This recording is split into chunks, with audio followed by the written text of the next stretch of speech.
כשנכנסנו, אני ראיתי, פתאום עבר שם כנר, שדמותו הכרתי מהתזמורת, אז קראו זה הארץ ישראלית, והוא ככה עלה עם הכינור שלו לקומה השנייה, ואז הם התחילו לנגן את התקווה, אני חושבת, או משהו כזה, ואז הבנתי מה הכנר הזה עושה. הקמה של מדינה היא דבר של פעם בחיים. אצל היהודים, כמו תמיד, זה קצת אחרת. כבר הייתה להם מדינה, ואז חורבן וגלות, סגסוג, פרעות וגעגוע. הולדת מדינה, לפחות לעם היהודי, זה קרה אחרי 2000 שנה. זה מטעם שלילי כזה. ככל שהוא נורא נורא גדול, ככה הוא נורא מוזנח ולא מוכר. בזיכרון הקולקטיבי, בתודעה, בחינוך. זה באמת כאילו בטופ 5 אירועים של העם היהודי. הבית השלישי בו נקרא לזה. בילדותי ובנעוריי חייתי בתודעה כזאת, שזה מה שעומד לקרות. ולכן המאורע עצמו, אני מוכרחה לומר לך, לא ריגש אותי כמו שהוא היה צריך לרגש אותי. United Kingdom, abstain, United States, yes. ב-29 בנובמבר 1947, עצרת האומות המאוחדות מחליטה על הפסקת המנדט הבריטי בארץ ישראל. עוד מחליטה על חלוקת הארץ לשתי מדינות, ערבית ויהודית. הייתה תנועת נוער חלוצית הבונים, והייתי פעילה שם, ובדיוק בסוף שבוע הזה היה לנו כנס בניו ג'רזי באיזה מקום. אז מישהו אמר באוטובוס, הוא שמע ברדיו שנפלה החלטה, ונורא הייתה התרגשות גדולה, ואני הבנתי שאני גם כן צריכה להתרגש.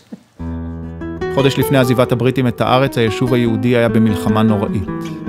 המצרים רצים לאשדוד, העיראקים כבר חוצים באזור קיבוץ גשר ורצים לכפר סבא. הירדנים בתוך ירושלים מפילים את הגוש, וכוחות קומנדו ראשונים שלהם מגיעים לבן שמן, קרוב לתל אביב. הריצה היא לתל אביב. ובמצב הדברים הזה, הנהגת היישוב צריכה להחליט.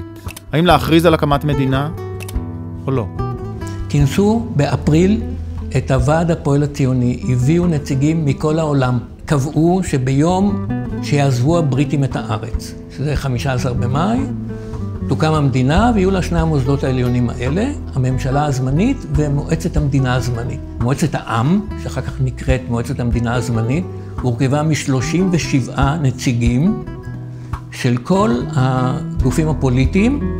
בשבוע שבסופו הבריטים יעזבו, מועצת העם נפגשת בתל אביב. החברים מירושלים במצור ולא יכולים להגיע. דרמה מהסרטים מתפתחת. מנהלת העם יש דיון נוראי, באמת. ביום רביעי, יומיים קודם, האם להכריז או לדחות לפי תביעת ארצות הברית. מרכזי היה שם למשה שרת, שרתוק אז, כי הוא שבוע קודם נפגש עם שר החוץ האמריקאי מרשל, והוא ישב עליו עם מכבש. אל תקימו את המדינה. לא עכשיו. צריך לזכור, זה לא ראש מעצמת ההייטק שאנחנו היום, או שאנחנו תופסים את עצמנו היום, שמגיע ב-48 לבקר, אלא מגיע לשם נווד חסר מדינה, מורעב. מיסטר מרשל, הפגישה החשובה שלך הגיעה. מיסטר צ'רלי צ'פלין הגיע. אני לא צ'רלי צ'פלין. אני... מיסטר שרת, ראש המחלקה המדינית של הסוכנות היהודית. בוא תצטרף אליי לברקפסט. 3 שנים אחרי סוף השואה, אני חושב שכולנו נתפסנו כסוג של צ'רלי צ'פלין בעיני האמריקאים האלה, ובאמת בעמדה מאוד מאוד מאוד מוחלשת. אנחנו מאמינים שבעזרת הכרה אמריקאית בנו כמדינה, וקצת סיוע, נוכל לנצח את כל מדינות ערב. מה אתם צריכים? טנקים. כמה טנקים יש לערבים? 100, אולי אפילו 1000. כמה לכם יש?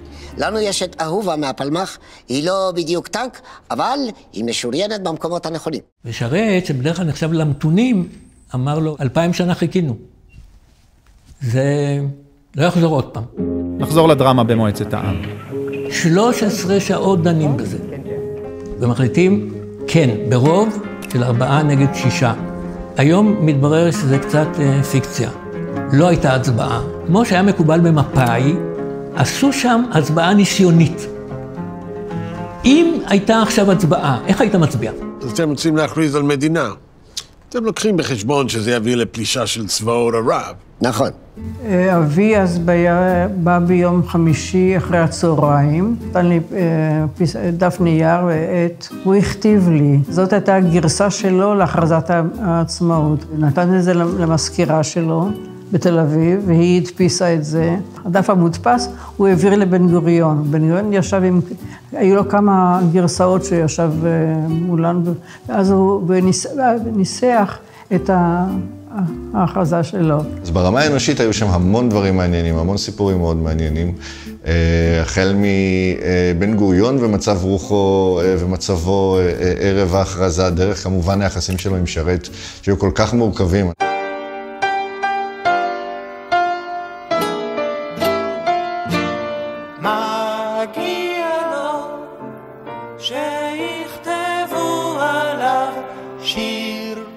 בלעדיו לא הייתה מדינה. הוא בעקשנות שלו, בדחיפה שלו, במרד שלו ובהתגברות על כל החששות ועל כל המכשולים שהיו, כולל ארצות הברית. איך הוא אמר? הוא אמרו בשמו, עכשיו או לעולם לא. 2000 שנים חיכו היהודים לרגע הזה, ועכשיו הצטרכו להחליט באפס זמן איפה יכריזו על עצמאות וירושלים במצור. היו 5 הצעות. 2 מהם נפלו בגלל סיבות פוליטיות. זה בית הכנסת הגדול בתל אביב, ובית הוועד הפועל של ההסתדרות בתל אביב, בית הבימה. זה לא יפה להכריז במקום שמציגים קומדיה. בית הקרן הקיימת הוא קטן מדי. ואז נבחר אולם מוזיאון תל אביב ושדרות רוטשילד. הזמנה יוצאת ביום חמישי. ממנים איש בשם אברהם ריבקין, שלימים הפך מנכ"ל אל על, ואומרים לו, תשמע, מר ריבקין, יש רשימה של 1,200 איש להכרזת המדינה, אבל באולם המוזיאון יש מקום רק ל-350 איש. אשתו של אברהם ריבקין אמרה לי שמרוב שאנשים קיללו אותו, מאלה שהוא הוריד מהרשימה, הוא מת בגיל צעיר. ואיך מתלבשים לאירוע כזה? בעוד רגע שבת. על מה אתה מדבר? לא, אני לבשתי, מה לבשו אז יפה, חולצה חצאית כחולה כהה וחולצה לבנה. וליד הדודתי לא היו מחלצות. מה שהיה לה, והסתרקנו ויצאנו. אני חושב שבן גוריון בבוקר עוד עבר בבית האדום, המטה של ההגנה, המטכ"ל. בכל אופן, בצהריים הוא חזר הביתה, התקלח, אולי התגלח, לבש את החליפה הכחולה עם החולצת תכלת והעניבה, לקח את פולה, ונסעו, הגיעו ב15:45 לטקס. לדעתי זה האירוע היחידי בתולדות העם היהודי שהתחיל בזמן. בן גוריון, באיזשהו מקום אמרו לי גם אנשים, הראש שלו לא היה עד הסוף בטקס הזה.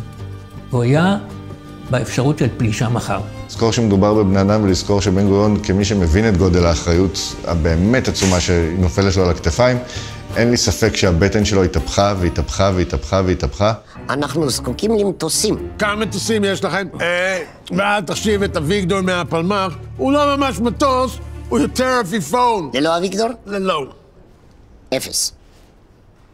ושאלה חשובה מאוד ולא אחרונה שהיהודים לא התעסקו איתה בגלות, על איזה סוג של דף כותבים עצמאות של עם בן אלפי שנים?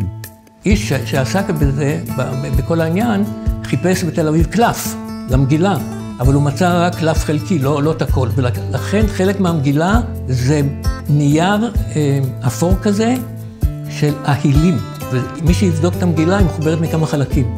לפני כמה שנים היא התחילה להתקלקל, ובמקום שתקנו או שחזרו את המגילות הגנוזות, שחזרו גם אותן. מקום יש, לבוש מה שיש, קלף הצליחו לארגן משהו. עכשיו מה כותבים במגילה? ומה משמיטים? אנו מכריזים בזאת על הקמת מדינה יהודית בארץ ישראל. הכל מדבר על שוויון ועל שותפות ובין יהודים לערבים ובין יהודים לבין עצמם ועוד כמובן עניינים היסטוריים. המסמך הוא לא גדול, נדמה לי 700 מילה או משהו כזה, מילה דמוקרטית לא מופיעה, ואני אגיד לך גם למה, אני חושב, כי זה היה ברור מאליו. החברה הישראלית אז הייתה מאוד דמוקרטית. מי שהציע להכניס את השוויון בין המינים למגילה היא פולה. הרעיון הוא שבן גוריון דיבר על שוויון דת וגזע, והגיעה האישה להגיד, צריך גם להכניס את המין פנימה, הוא נפלא בעינינו, הוא נהדר בעינינו. משה שרת שכנראה הבין שכל הפנסים על בן גוריון מצא לעצמו ג'וב שהשאיר גם אותו בפוקוס של המצלמה. האמת, הגיע לו.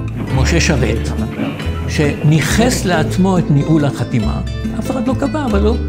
כולם באו אליו, כולל בן גוריון. והוא ישב כמו ככה עם הידיים על המגילה, כי המגילה גם נפתחה, הייתה מגולגלת, כן? וחתמו כולם על הדף התחתון של המגילה שעוד לא כתובה. טקס ההכרזה צולם וגלגל הפילם המקורי נעלם. זה היה גם שידור הרדיו הראשון של אירוע חי המועבר בעברית על ידי תחנה ישראלית. האזינו לכל ישראל. האזינו לכל ישראל. את השדרית מיקמו ליד השירותים, היא לא ראתה דבר, קיבלה פתקים מעיתונאים ולפי זה שדרה. וגם עם ההקלטה של הסאונד שאותה כולם מכירים, היו ויש עניינים. להקלטה של הכרזת המדינה לא הזמינו אף אחד. אף אחד לא חשב שצריך להקליט את זה. ופתאום לוסיין זלצמן מקבל הזמנה מהתזמורת הפילהרמונית הארץ ישראלית, לבוא ולהקליט אותה מנגנים את התקווה במעמד טקס הכרזת המדינה. ואז כשהוא הגיע, הוא אמר, רגע, אם אני מקליט את התזמורת, אז למה שאני לא אשים מיקרופונים מול בן גוריון על הבמה? ואז היה לו ערימה של תקליטים, הוא מסר את זה לתזמורת הפילהרמונית, ואז התקליטים הלכו לאיבוד. אבל יש העתק, רדיו דוקטור עשה העתק, וטענו אנשי רדיו דוקטור שהם גם היו בטקס והקליטו. היה על זה משפטים, אל תשאל, אני לא אכנס לזה.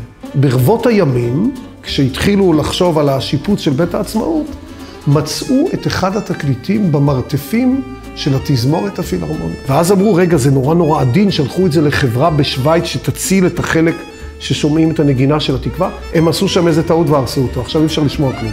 פרשות הדיבור לאחד האנשים האחרונים שנכחה בטקס, והיא עדיין בחיים. לאבי היה כרטיס אחד נוסף, בשביל אמי. זה שאמי לא הייתה שם, זה לא עוול, אבל זה כל כך לא נכון מבחינה היסטורית. על הכרטיס הזה הוא לקח את דודתי, ואותי. יש לי תמונה שאנחנו יושבות כך חולקות כיסא. זכרתי מה שם הרב, אמר שהחיינו. שהחיינו והגענו לזמן הזה. דווקא זה ריגש אותי. בן גוריון היה מאוד מאוד לקוני, כל הזמן. כשנגמר הטקס, זה מוקלט. הוא אמר 6 מילים, ואני אשתדל להגיד את זה כמו שהוא אמר. תמה הישיבה הזו, קמה מדינת ישראל. 6 מילים. עכשיו, הדבר הלא פחות מעניין, זה מה הוא כתב ביומן שלו, על הטקס.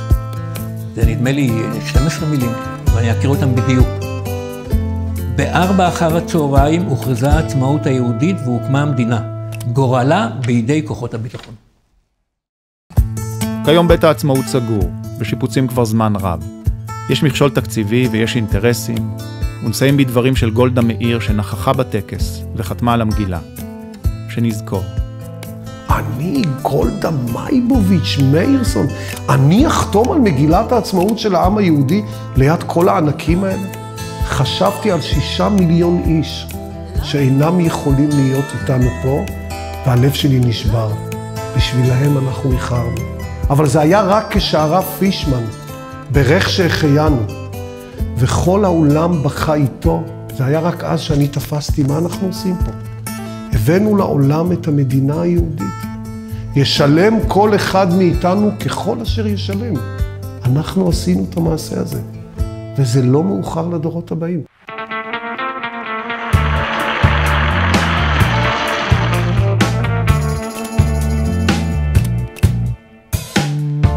בארץ ישראל קם העם היהודי, בה עוצבה דמותו הרוחנית, הדתית והמדינית, בה חי חיי קוממיות ממלכתית, בה יצר נכסי תרבות לאומיים וכלל אנושיים, והוריש לעולם כולו את ספר הספרים הנצחי.